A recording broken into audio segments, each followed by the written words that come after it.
Hey folks, Matthew Weiss here, and I'm here on behalf of Produce Like a Pro. I just released a 4-part video series on mixing rhythmic music, which is a genre of modern music derived from hip-hop and dance. Now, in this video, I want to talk maybe confrontationally about what a mixer's job is and isn't. So, I'm going to say this. If you're working in music, your job is to do whatever job you're being hired to do, provided you have the skill set to do it. I don't think that the conventional boundaries really apply in the year 2024 and beyond. Everything has merged and blurred together. Realistically speaking, no matter how you see yourself, whether it's a mixer, an engineer, a producer, a mastering engineer, you probably need to have some skill set in all of those adjacent skill sets as well.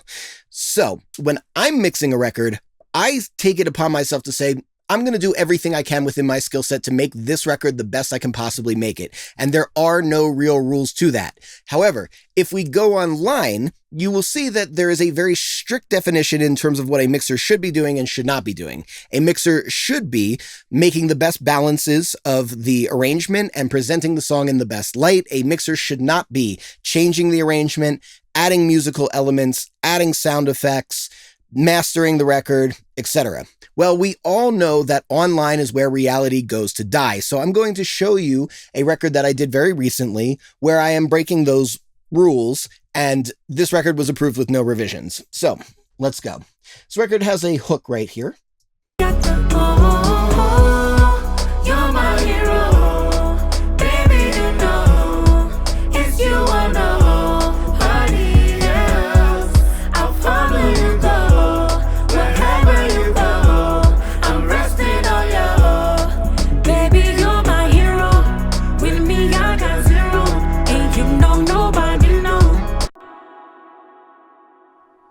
So it's kind of a 2-part hook. It's got like a hook section A, a hook section B. There's a pre-chorus that comes before it.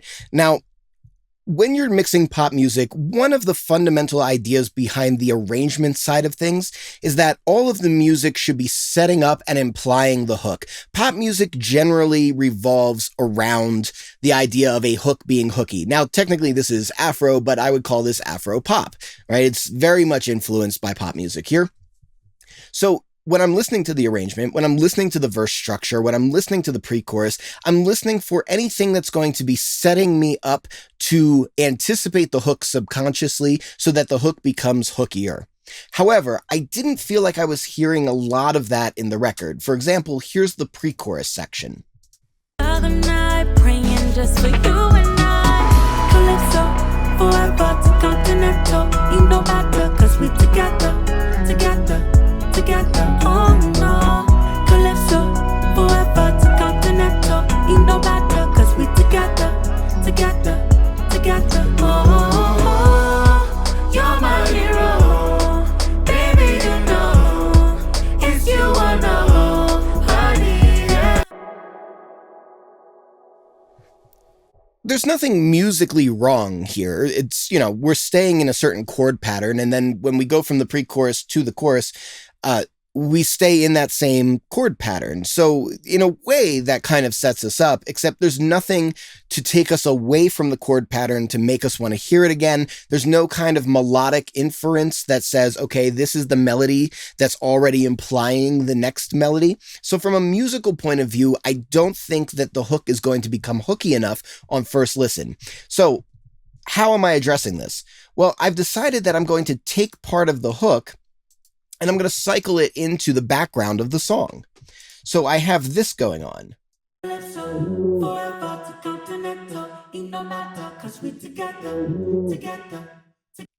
Right? So we have this weird low thing here. I'm going to turn it up a moment.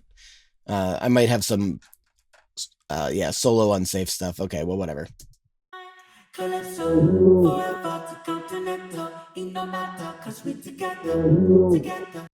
So it's a clip from the actual hook that I'm cycling underneath, and I've now filtered it. I've formant shifted it. I'll show you the little equation here. I've knocked down the formant to give it that kind of like woo woo kind of tone. And then I've filtered out all the top end to make it feel a little bit more like a bass element, like a low mid-range kind of element. And I've tucked it into the back so that you hear it, but you don't really notice it so much. So now throughout the pre-chorus, the word hero is repeating, and it happens 4 times before we actually really consciously hear it. Calypso, forever to continental. Ain't no matter, cause we together,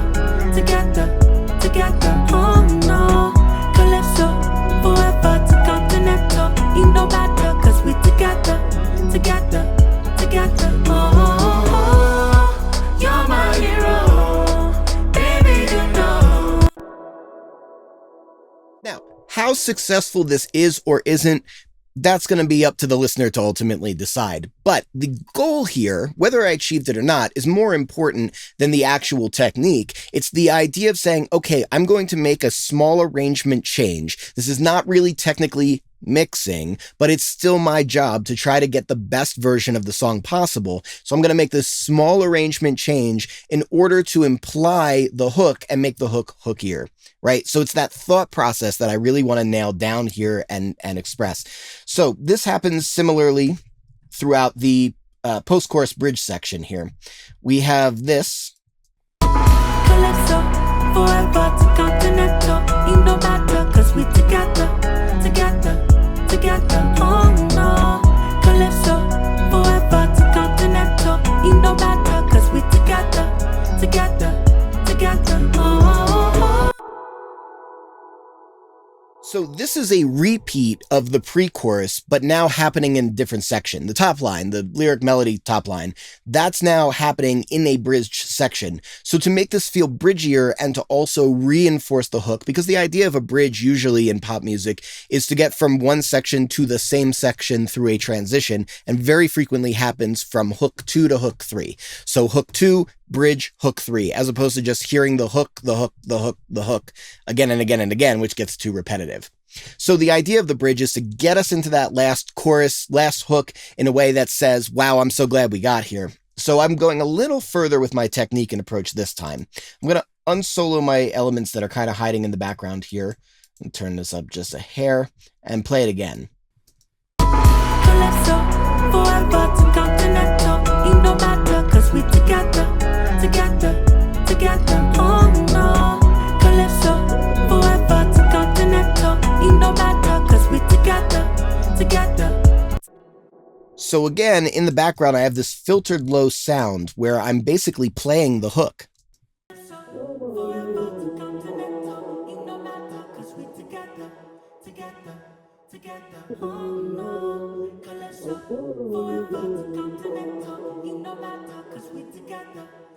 So those sounds there that you're hearing are directly snipped from the chorus. If I take my effects off of them, you're my hero. That's what we're hearing underneath.